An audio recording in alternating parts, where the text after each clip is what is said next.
오늘은 요한계시록 11장 15절에서 18절인데 이 말씀을 처음 전할 때는 이거 설명하기가 참 어려웠는데 이제 여러분이 하도 많이 해서 기초가 돼가지고 간단히 설명이 될 것 같아요. 자, 일단 말씀부터 읽겠습니다. 시작. 일곱째 천사가 나팔을 불매 하늘에 큰 음성이 나서 이르되 세상 나라가 우리 주와 그의 그리스도의 나라가 되어 그가 세세토록 왕노릇하리로다 하니 하나님 앞에서 자기 보좌에 앉아있던 24 장로가 엎드려 얼굴을 땅에 대고 하나님께 경배하여 이르되 감사하옵나니 옛적에도 계셨고 지금도 계신 주 하나님 곧 전능하신 이여 친히 큰 권능을 가지시고 왕노릇하시도다. 이방들이 분노하며 주의 진노가 내려 죽은 자를 심판하시며 종 선지자들과 성도들과 또 작은 자든지 큰 자든지 주의 이름을 경외하는 자들에게 상 주시며 또 땅을 망하게 하는 자들을 멸망시키실 때로소이다 하더라. 아멘. 이것이 이제 큰 음성이 나타나면서 일곱 번째 천사가 일곱 번째 나팔을 불 때 나팔 대접. 대접 심판의 일곱 대접은 거의 동시적이라고 그랬죠. 그리고 이제 일곱 나팔은 첫 번째 나팔부터 여섯 번째까지 와서 일곱 번째 나팔이 일곱 대접인 거죠. 그리고 이 일곱 개의 나팔은 일곱 인을 뜰 때 그 안에 들어가 있는 거라고 했어요. 이걸 이렇게 순차적으로 놓으면 해석이 완전히 이상해져요. 그 안에 들어간다라는 것을 봐야 됩니다. 그 시점을 보는 거예요. 저희가 이 일곱 번째 나팔, 이것이 중요한 것은 우리는 이때까지 이제 환란을 통과할 것이다. 이때까지 우리 모두가 다 경험할 것이다라고 믿고 있다. 이게 이제 수정 전천년설이다 이렇게 이야기했죠. 그러니까 다른 얘기로 하면 우리는 환란 통과설을 믿어요. 환란 전에 휴거되어지는 이게 이제 여의도 순복음교회나 세대주의에서 이야기하는 7년 환란 전에 휴거돼서 우리는 그걸 환란을 경험하지 않고 휴거된다.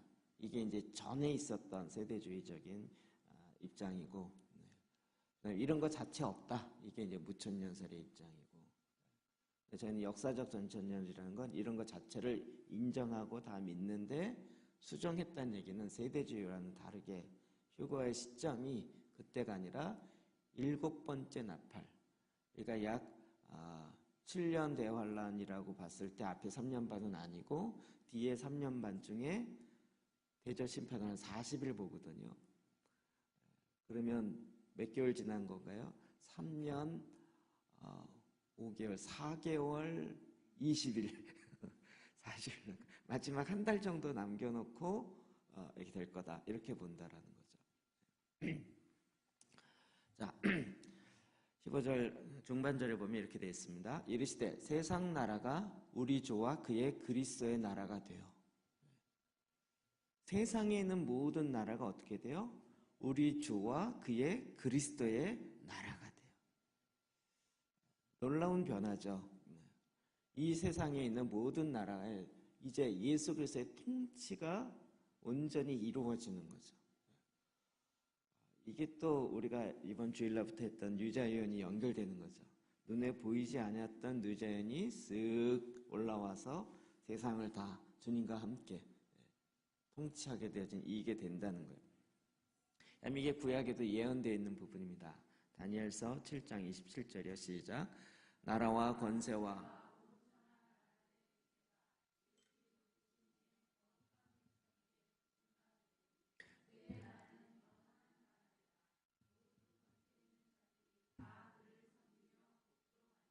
아멘. 말씀이 이젠 다 이해가 어렵지 않으시죠? 나라와 권세와 온 천하의 나라들의 위세가 지극히 높으신 이 누구죠? 예수 그리스도의 하나님의 거룩한 백성에게 붙임받은다. 누구에게 붙임받아요? 저와 여러분에게 붙임받은다. 뭐가요? 나라와 권세와 온 세상 천하 나라들의 그 모든 것이 다 마지막 나팔과 함께 주의 오심과 함께 우리에게 붙임받아진다. 이게 다니엘이 예언하고 있는 부분이에요. 그렇게 되면 어떻게 돼요? 그의 나라는 영원한 나라이라. 모든 권세 있는 자들이 다 그를 섬기며 복종하리라. 모든 권세 있는 자들이 다 예수 그리스도를 섬기며 예수 그리스도 앞에 복종하여. 그래서 그의 나라는 영원한 나라. 이걸 누가 얘기했어요? 다니엘이요. 다니엘이 예언할 때의 상황은 뭐였어요? 이스라엘이 없을 때요.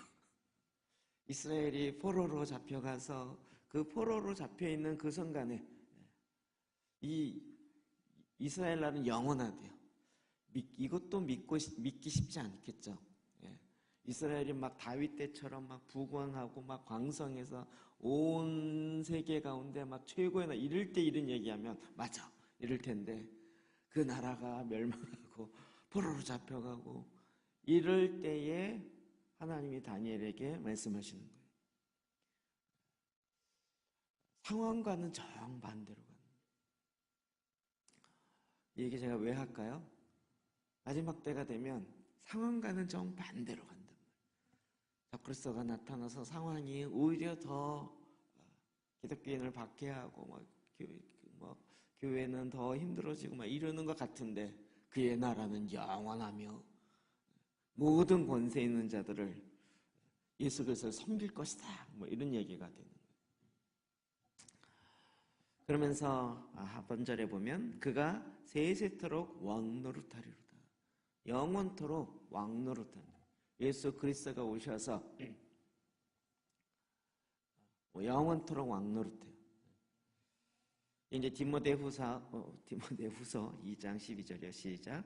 참으면 또한 함께 왕노릇할 것이요 우리가 주를 부인하면 주도 우리를 부인하실 것이라. 아멘. 저는 이런 거 자꾸 이게 상상을 하고 싶어져요. 막 그런 어려움이 오고 박해가 오고 힘들 때 참으면 어떻게 해요? 주님과 함께 세세토록 왕노릇하는 거예요. 근데 그때 못 참고 나 주님 안 믿어요. 못 믿어요. 이렇게 해서 부인하면 주님이 다시 오셔서 그를 부인할 거야. 내가 너를 알지 못한다. 이렇게. 그런데 이 두 사람이 어떤 사람이었어요? 같은 교회 출신이었어요. 여기서부터 소설을 쓰기 시작하는 거예요. 같이 예수 믿고 같이 찬양하고 이렇게 했는데 박해가 왔어요. 그랬더니 둘이 이 박해 때 우리가 어떻게 해야 될 것이냐 보면서 그래도 우리가 이 생명을 유지하기 위해서는 그래도 세상과 조금 타협해야 되지 않을까? 아니야 그러면 안 돼 이러면서 둘이 막 옥신각신하는 욥기 같은 막 스토리를 막 쓰면서 거기에 사건을 집어넣고 그러다 이 사람은 궁극적으로 이제 어쩔 수 없이 뭐 때문에 무엇을 위해서 이제 부인을 해요. 그러면서 이 밥통아 너 완전히 말도 안 통하는 이런 이 고집땡이야 이러면서 이제 딱 근데 그 소설의 마지막에 주님이 오셔서 이렇게 딱 되는 거예요. 이런 게 저의 상상인 거예요. 이해되시죠? 우리는 지금의 현장에서는 이게 별로 느껴지지 않겠죠. 근데 이게 디모데 후서는 또 언제인가요? 1세기죠. 1세기. 이미 많은 박해가 있었고 그런 박해에 조짐들이 디모데니까 조짐들이 일어나고 있었던 거죠. 사도 바울이 그러면서 계속 참으면 또한 왕노릇할 거라고. 터키 일정을 이렇게 쭉 가는데 참 독특하게도 저가 별로 터키에 대한 이 선 지식이 별로 없어가지고 그냥 가나 보다 이랬는데요. 가는 동안 차 안에서 사도 바울의 1차 전도여행, 2차 전도여행, 3차 전도여행 마지막 그거를 계속 설명하는 거예요. 나 저걸로 사도행전 강의 다 했는데 그래서 그거 똑같은 노트로 설명하는 거예요. 근데 그 사도 바울의 이 길을 걸었던 그 여정이 생각나는 거예요. 진짜 버스 타고 5시간을 지리 저희 갔을 때 이제 봄이라 그나마 이제 밖에 보면서 경치나 좋았죠. 막 무릎 아프고 허리 아프고 진짜 막 졸다가 깨도 또 거기고 졸다가 깨도 또 거기고 너무 힘든데 사도 바울의 그 전도 여행을 쭉 얘기를 들으면서 그 현장을 걸었던 길을 저는 버스 타고 가는 거죠. 그는 여기를 말 타고 다녔을지 모르겠지만 걸어갔던 길을 나는 버스를 타고 가는데 얘가 무릎 아프다고 이럴 때가 아닌 것 같아요. 갑자기 이 생각이 딱 드는 거예요. 진짜 사도 바울은 내가 5시간 동안 갔던 그 길을 5일 동안 걸어갔을 것 같아요. 5일 동안 가도 이게 걸어갈 수 있을 길일까? 뭐 이런 느낌.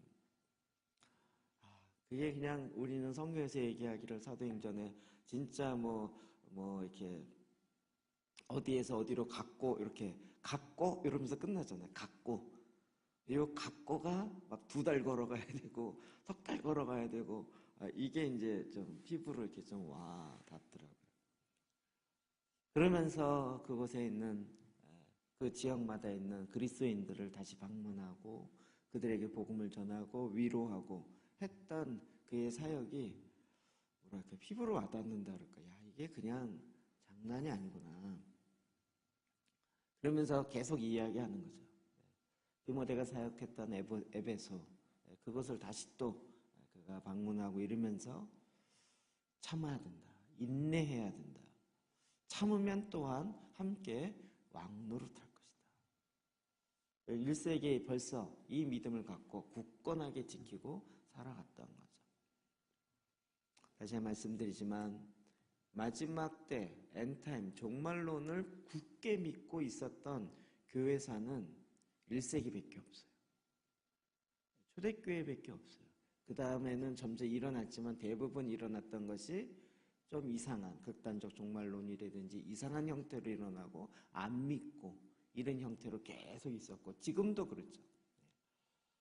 1세기 성도들은 정말 마지막 주님이 오실 것에 대한 온전한 믿음을 갖고 인내하며 그 지하 동굴에서 살고 끝까지 있었던 거죠. 자, 16절 17절 읽어볼까요? 시작. 하나님 앞에서 자기 보좌에 앉아있던 24장로가 엎드려 얼굴을 땅에 대고 하나님께 경배하여 이르되 감사하옵나니 옛적에도 계셨고 지금도 계신 주 하나님 곧 전능하신 이여 친히 큰 권능을 잡으시고 왕노릇하시도다. 아멘. 이걸 읽고 또 하나님의 현현과 계속 연결시켜 보면 전에는 생각 안 했다가 이제 아들 박사님의 그 얘기를 듣고 계속 보면서 처음에 그래? 그랬죠. 보좌 앞에 네 생물과 24장로. 우리는 장로가 오늘날 장로라는 이 직함이 있으니까 그거겠다라고 쉽게 생각하는데 아들 박사님의 장로가 천사라고 본다는 거죠. 자꾸 읽어볼수록 그럴 수 있겠다 생각이 자꾸 들어요. 뭐가 맞는지는 가봐야 알겠죠. 근데 이제 그분의 성경 해석하는 방법과 이런 것들 좀 보건데 상당히 신뢰할 만하다 이 생각이 들더라고요. 엎드려 얼굴을 땅에 대고 하나님께 경배하여 하나님을 경배. 그러면서 결국 뭘 얘기합니까? 친히 큰 권능을 잡으시고 왕노릇하셨다. 결국은 만왕의 왕 중의 왕이신 예수님이 이 땅을 다스리고 왕노릇하는 것이 옳소이다 이러면서 모든 그 주님을 경배하는 자들이 다시 주님 앞에 경배하는 거예요. 왜요? 만왕의 왕이신 그분의 행차인 거죠. 이 이사야 9장 6절에도 전능하신 하나님이라. 메시아가 오실 것인데 그는 전능한 하나님이라는 거예요. 영존하시는 아버지라 평강의 왕이라 할 것이라는 거예요. 우리가 믿는 바는 이거죠. 유대인들이 믿었던 메시아 개념도 사실은 이거였고요. 로마서 5장 17절이요. 시작. 한 사람의 범죄를 인하여 사망이 그 한 사람으로 말미암아 왕노릇하였은즉 더욱 은혜와 의의 선물을 넘치게.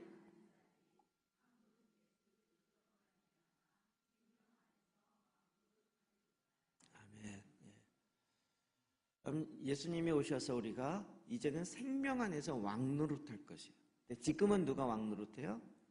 사망의 법이, 죄가 왕노릇해요. 그 사망의 법을 사탄이 계속 그 일로 말미암아 계속 그가 우리로 하여금 거짓말로 속여서 죄를 범하게 하고 하나님의 말씀을 어기게 해요. 그래서 죄의 법 아래서 죄가 나를 다스리게 합니다. 그런데 예수 그리스도로 말미암아 은혜와 의의 선물을 넘치게 받는 자들이 누굴까요?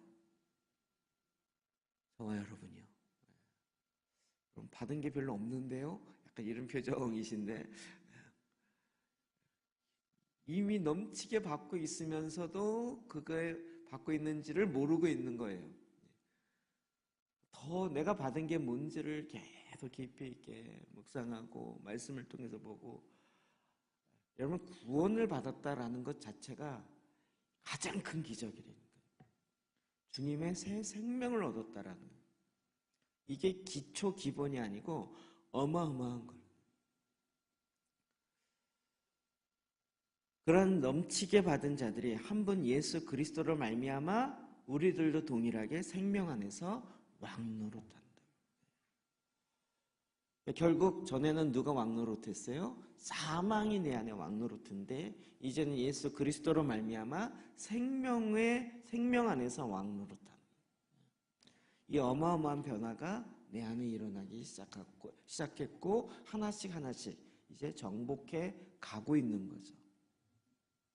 계시록 20장 6절 시작. 그들이 하나님과 그리스도의 제사장이 되어 천년 동안 그리스도로 더불어 왕노릇하리라. 아멘. 제가 우리 왕노릇하리라 다스려라 이 얘기를 처음에는 하기가 너무 설명할 게 많은 거죠. 이제 여러분 너무 당연스럽게 받아들이시죠. 그래 맞아 내가 다스려야지 뭐 이런 분위기. 그런데 주님이 오셔서 완성되지만 그때 다스리는 게 아니고 지금부터 하나씩 회복한다는. 아껴두지 마세요. 다스릴 거를 아껴두지 마세요. 지금 이미 하나님이 내 안에 시작한 일을 행하시는 거죠. 그러면서 18절 너무 멋있습니다. 읽어봅시다. 시작. 이방들이 분노하며 주의 진노가 내려 죽은 자들을 심판하시며 종 선지자들과 성도들과 또 작은 자든지 큰 자든지 주의 이름을 경외하는 자들에게 상 주시며 또 땅을 망하게 하는 자를 멸망시키실 때로소이다 하더라. 아멘. 우리가 다스려요. 그런데 우리가 다스리려고 하니까 이방들이 분노해요. 네가 뭔데 다스려? 이렇게 되는 거예요. 그랬더니 주의 진노가 내려요. 예수 그리스도의 진노가 내려서 죽은 자를 심판하시며 이미 과거에 있었던 죽은 자들 그리고 그들이 법을 바꿔놓고 하나님의 공의를 왜곡시켜 놨던 이 모든 것들을 심판해요. 죽은 자를 심판해요. 산 자를 심판하는 정도가 아니라 죽은 자를 심판해요. 그리고 종 선지자들과 성도들과 또 작은 자든지 큰 자든지 주의 이름을 경외하는 자들에게 상 주세요. 또 주님의 상이 뭘로 주세요? 고울로 주세요. 10고울 다스려라. 아까 그걸로 적용해보면 이란을 나중에 누가 다스려요? 이란의 국왕이 이란에 누가 다스린다 그러는데 그가 오니까 난민이었던 사람이 와갖고 내가 다스리겠다. 너 나라 버리고 도망갔잖아. 그런데 주님이 딱 다스리는 거예요. 작은 자든지 큰 자든지 주의 이름을 경외하는 자들 그들이 와서 주님이 이 고을은 네가 다스려. 이렇게 되는 거죠. 또 땅을 망하게 하는 자들을 멸망시키실 때로소이다. 땅이 어떻게 망해요? 무고한 피가 흘려져서요. 우리는 그냥 어느 정권이 다스리고 있고 그가 정권을 잡았다 이 얘기지만 결국 핵심은 무엇이에요? 하나님의 공의에 맞게 다스려야 되는 거죠. 무력으로 자기 마음대로 다스려진다는 게 핵심이 아니죠. 그러면 결국 땅이 회복돼야 되는데 땅이 저주를 받는 이유는 뭐죠? 무고한 피가 흘려졌을 때. 지금도 사실은 순교자의 피가 1세기보다 더 많이 땅에 뿌려지고 있어요. 1세기보다 더 많게 순교자의 수가 더 많습니다. 그게 매년 통계가 나오죠. 그들의 피가 그 땅에 다시 뿌려짐으로 어떻게 돼요? 땅이 호소하게 됩니다. 순교자의 피가 강력한 하나님의 이 통치의 근거가 되어집니다. 순교자의 무슨 반열이 주님과 가장 가까이 있다, 가장 높은 상급이다 이런 의미도 있지만 이 땅의 회복과 관련돼서는 이 순교자의 피가 결국 뭘까요? 어린 양과 그의 말씀 앞에 자기의 생명을 아끼지 아니하는 그와 같은 자들이에요. 누가 자기의 생명을 아끼지 않고 내어드릴 수 있어요? 사랑이요. 그래서 신부의 사랑이 신랑을 향한 신부의 사랑이 목숨을 아끼지 아니하고 목숨보다 더 그 사랑 앞에 자기의 생명을 드릴 수 있는 자들. 그래서 우리가 마지막 때 신부의 영성과 사랑이 회복되어야 된다 이 얘기죠. 그것이 회복되어진 사람은 어떤 사람들이에요? 주님 앞에 끊임없이 나가 기도하며 신정 목사님이 터키는 많이 갔다 왔는데 이스라엘은 안 갔다 왔고 기도의 집에서도 제가 이해가 안 돼서 아니 이분이 왜 기도의 집에 이렇게 모르냐고 그랬더니 과거에 안 좋은 사건이 있어갖고요. 기도의 집 이단 아니요? 약간 이런 생각이 좀 있었더라고요. 저는 어떤 배경인지 몰랐으니까. 근데 이번에 가보면서 이게 확 정리가 된 거예요. 본인의 머릿속에서. 아, 이게 마지막을 준비해야 되는 게 뭐구나. 이렇게 정리가 된 거예요. 그러면 왜 마지막 때 하나님이 다윗의 장막을 다시 회복시키겠느냐는 거죠.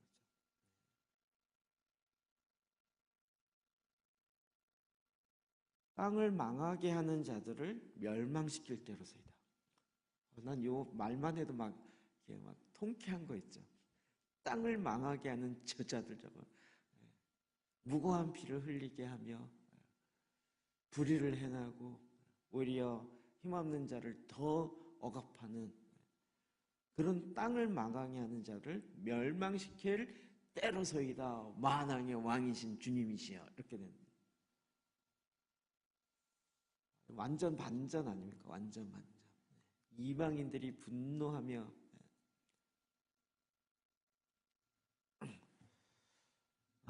시편. 근데 이 다윗이요 이런 것들을 물론 계시적으로 알았겠죠. 다 보고 시를 쓰는 것처럼 쓰는 거야. 시편 2편 1절 3절까지 봅시다. 시작. 어찌하여 이방 나라들이 분노하며 민족들이 헛된 일을 꾸미는가. 세상에 군왕들이 나서며 관원들이 서로 꾀하여 여호와와 그의 기름 부음 받은 자들을 대적하며 우리가 그의 건을 끊고 그의 결박을 벗어버리자 하는도다. 아멘. 그의 결박을 벗어버리자 하는도다. 그들의 맹물. 하여튼 지금 이 세상의 군왕들이요 헛된 것을 계속 꾸며요. 헛된 것을. 그 중에 하나가 이제 이 동성애 관련된 거고요. 지금 한국 사회에서 일어나고 말도 안 되는 일들인 거죠. 이방 나라들이 분노하고 민족들이 헛된 일을 꾸며요. 세상의 군왕들이 나서갖고요. 지금 딱 이 모습 아니에요? 세상의 대통령들이 총리들이 나서갖고 관원들이 서로 꾀하면서 결국은 여호와와 그의 기름 부음 받은 자 누구죠? 메시아. 그런데 메시아일 뿐만 아니라 저와 여러분에게도 기름 붓는다는 얘기죠. 구약엔 누구에게 기름 부었어요? 왕, 제사장, 선지자. 왕이 통치적 기능이었죠. 다스림의 기능. 그러니까 오늘날 저와 여러분이 함께 기름 부음을 받는 건 좋은 기름 받을 거야 이 개념이 아니고 역할과 관련돼 있지. 역할. 직임과 관련돼 있다. 우리가 그들이 맨 것을 끊고 그의 결박을 벗어버리자. 하나님이 만들어 놓은 결박을 벗어버리자. 이게. 가정이라는 결박도 벗어버리고 같은 동성애 할 수 있는 못하게 만들어 놓은 하나님의 법도 끊어버리자 이렇게 나가는 거예요. 그런데 이 모든 땅을 망하게 하는 자를 멸망시킬 때로소이다 하더라. 여러분 이게 마지막 때 우리가 하는 이 기도인 거죠. 계시록 19장 2절이야. 시작. 그의 심판은 참되고 의로운지라 음행으로 땅을 더럽게 한 큰 음녀를 심판하사 자기 종들의 피를 그 음녀의 손에 갚으셨도다. 아멘. 주님이 오셔서 심판하는데 그의 심판은 참되고 의로운지라. 그래서 이 땅을 더럽게 하는 음행으로 말미암아 이 땅을 더럽히는 한 큰 음녀를 심판하사 바벨론 큰 음녀를 심판하사 자기 종들의 피를 그 음녀의 손에 갚으셨다. 자기 종들의 피, 그 순교의 피를 주님이 오셔서 갚으시는 거죠. 그냥 끝나지 않아요. 그 순교의 피를 주님이 오셔서 반드시 갚으실 거예요. 이 땅을 더럽히는 자. 마지막 때 우리가 그래서요, 이 계시록에 있는 찬양들이요, 우리로 하여금 엄청난 기대와 기쁨을 갖게 하는 거죠. 주님 오십시오. 오셔서 저 땅을 망하게 하는 자를 멸망시키십시오. 이게 되는 거예요. 이게 당연하죠. 주님 아직 오시면 안 돼요. 아직 오시면 안 돼요. 내가 아직 준비가 안 됐어요. 좀 이따 오세요. 이게 당연한 거냐고요. 주님의 오셔서 뭘 어떻게 하는지를 말씀을 통해서 아니까 우리가 이 기도를 더 하게 되는 거죠. 주님, 드디어 때가 됐습니다. 이루십시오. 이방인들이 와서 예루살렘에서 이 기도하기 시작해요. 드디어 유대인들도 그곳에 기도의 집을 세우기 시작한 거예요.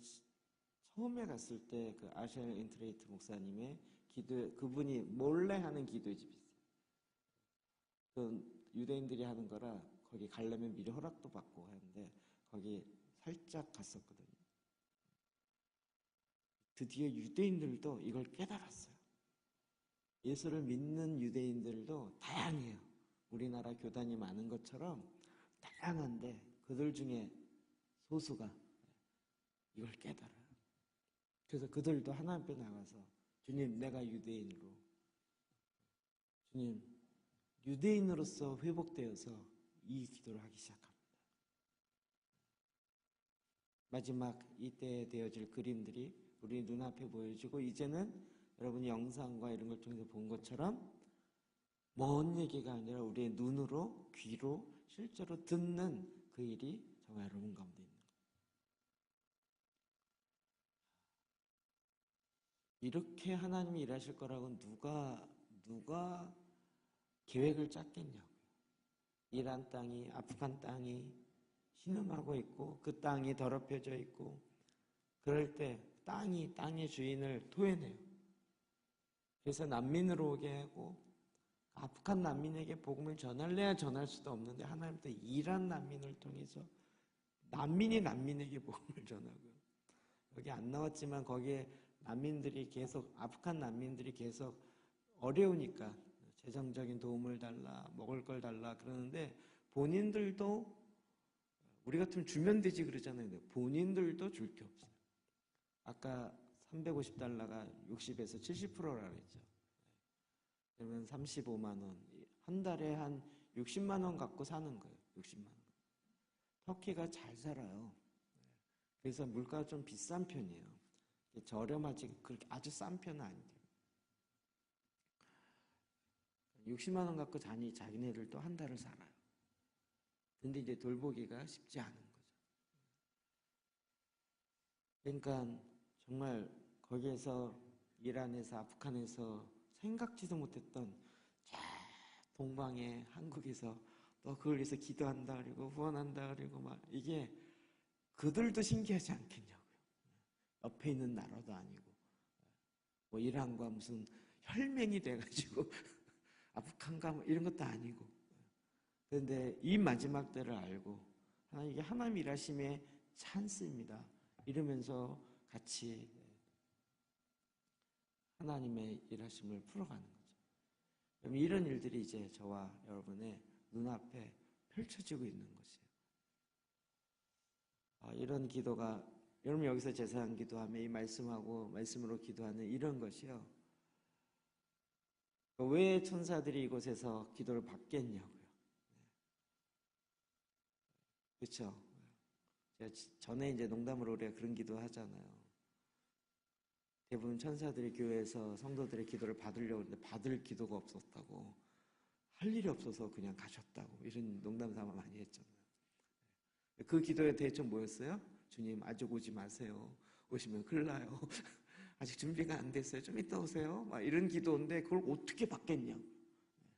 아직 내가 내 문제 좀 해결되고 우리의 뭐 가정의 뭐 재정적 문제가 뭐가 좀 해결되고 난 다음에 오세요. 이런 기도를 어떻게 받겠냐고. 근데 말씀으로 기도하니까요. 하나님 이 말씀을 이루십시오. 제가닥 받아야죠, 그거는. 그렇죠? 제가닥 받아서 우리는 그 기도가 어떻게 이루어지는지 모르죠. 그냥 이루세요 그랬더니 하나님이 알았어요 그리고 아프간에서 이루시고 터키에서 이루시고 하나님이 그 기도를 근거로 마구마구 일하기 시작합니다. 우리는 그 전략과 그 현장을 모른다 할지라도 실제 주님이요 이와 같은 믿음의 역사를 일으키는 거예요. 한국 사람들이 아프간 사람에게 복음을 아무리 선교사가 증거해도 이루어지지 않아요. 그래서 지지난주에 그 박형규 목사님 아프간 사태에 대해서 제가 쭉 이렇게 흐름을 이야기했죠. 순교자의 피 이야기했을 때. 이번에 제가 재밌는 건 설교했던 그 상황이 바로 거기서 이렇게 눈에 일어나는 거예요. 아프간 사람이 주님을 믿어? 야, 이게 진짜 어마어마하다. 그리고 그것이 터키 땅에서 이루어질 거라고 누가 상상인들 했냐고. 제 마음속에 아까 그 영상 보면서 이분을 좀 초청해볼까? 이런 생각이 들었어요. 우리나라요 난민을 절제 안 받아들이거든요. 난민을 초청해서 문제를 일으켜서 난민을 초청하는 것에 대해서 한국 사회가 조금 문제 복잡하겠죠. 한국에서 초청한다 그러면 제가 전에 한번 하다가 이 문제가 된 일이 있어갖고 복잡하거든요. 여러분 저거 드라마 다 보셨죠? 뭐죠? 송중기 나온 태양의 후예. 네? 안 보셨어요? 거기에 그 차고 치고 했던 그 청년 있죠. 그 사람 마지막 장면이 나와요. 그 사람이 난민 사역을 하거든요. 그래가지고 공항에 못 들어오죠. 못 들어오니까 거기다 텐트 쳐놓고 시위하면서 하잖아요. 그 드라마가 의식 있는 걸 굉장히 몇 개 넣어놨어요. 네. 그래갖고 그걸 이슈화해서 공항에서 텐트 치고 왜 날 못 들어가게 하냐 그리고 난민의 상태가 어떤지에 대해서 막 얘기를 해요. 거기서 막 기자회견도 하고. 우리나라가 난민을 위해서 받아들여야 돼요. 받아들일 때가 됐어요. 제가 어제 하루 종일 교회에 있으면서 이 설교 저 설교 들으면서 최근에 황교안 전 총리가 설교했던 걸 쭉 들었는데요. 그러면서 소개하는 책이 있어요. 한국인만 모르는 다른 대한민국. 이 책. 그 책을 주문하고 그 책 얘기를 들었고 또 그분의 설교를 이렇게 들으면서 이분이 국가의 대통령 대행이었지만 이걸 해보면서 뭐가 필요한지를 아주 점잖게 얘기했지만 그게 뭔지를 금방 딱 오더라고요. 그렇구나. 청년들이 비전을 가져야 되는데 이게 뭐구나를 그냥 무슨 정말 원래 법조인이니까 딱딱하게 얘기하는 것 같지만 영성만 준비하면 안 되고 전문성도 준비해야 된다. 그리고 그 두 바퀴의 사이즈가 같아야 된다. 영성은 디립다 큰데 전문성은 없으니까 이 바퀴가 안 맞아가지고요. 이 차가 맨날 이렇게 돌아가죠. 이렇게 되면 한쪽 바퀴가 작으면. 실제로 그래서 우리나라가 선진국이에요. 선진국 되려고 노력할 필요가 없어요. 선진국이에요. 사우디 갔더니 사우디 국왕이 한국의 이 발전 상황을 배우고 싶다고 우리 좀 가르쳐달라고 이렇게 요청하고 있어요. 저와 여러분을 향해서 온 세계가 그런 걸 요청해요. 우리 이미 선진국이에요. 잘 사는 나라예요. 못 살지 않아요. 그렇기 때문에 선진국이기 때문에 선진국으로서 마땅히 감당해야 될 의식과 책임이 있어야 돼요. 그 책을 쓴 사람이 또 인터뷰한 게 있더라고요. 그래서 그 인터뷰를 또 들어봤더니 이분이 한국말을 잘하더라고요. 그래서 한국에 있는 이걸 그분이 이야기해서 써놓은 게 있어요. 그 얘기 들으면서 유럽은 전통이 있으니까 있는 곳마다 자기 마을을 알리는 깃발과 뭐 이런 것들 다 있잖아요. 유럽이나 뭐 이런 데 가봐도 조그매요. 몇 명 살지 않아요. 그런데도 자기네 전통을 살리는데 한국이 전통이 없냐? 한국처럼 계속 5천 년의 역사를 끊임없이 끌고 온 나라도 많지 않아요. 대부분 아예 없어졌다가 조금 생기든지 나라가 있다가 싹 밀고 다른 나라가 와서 생겼던 이런 식이 대부분의 나라가 많지 우리나라처럼 5천 년을 이곳에 주구장창 살면서 이렇게 있는 나라가 흔치 않아요. 근데 너희들이 갖고 있는 이 나라 그러니까 각 도시마다 옛날 유럽이나 이런 데 보면 자기네 도시를 알리는 그 깃발이 있잖아요. 성 위에 그런 거 하나씩 만들어. 그래서 이 사람이 자기 대전에 사는데 대전 깃발을 하나 만들었어요. 예, 뭐 이렇게 해가지고 이런 식으로 하면 좋겠다. 책이 이렇게 나와서 하고 있더라고요. 이런 거 우리가 해야 된다니까요. 해야 된다. 이 땅을 다스리고 이 땅을 향하여 하나님의 공의가 하나님의 의로움이 우리를 통하여 드러나도록 우리가 그걸 준비해야 돼요. 그걸 가리키고.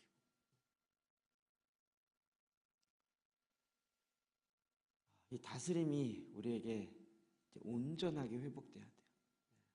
저와 여러분이 하나님 앞에 이 선한 하나님의 뜻과 의도를 알고 이제는 이와 같은 믿음의 길에 달려가시기를 주의 이름으로 축복합니다.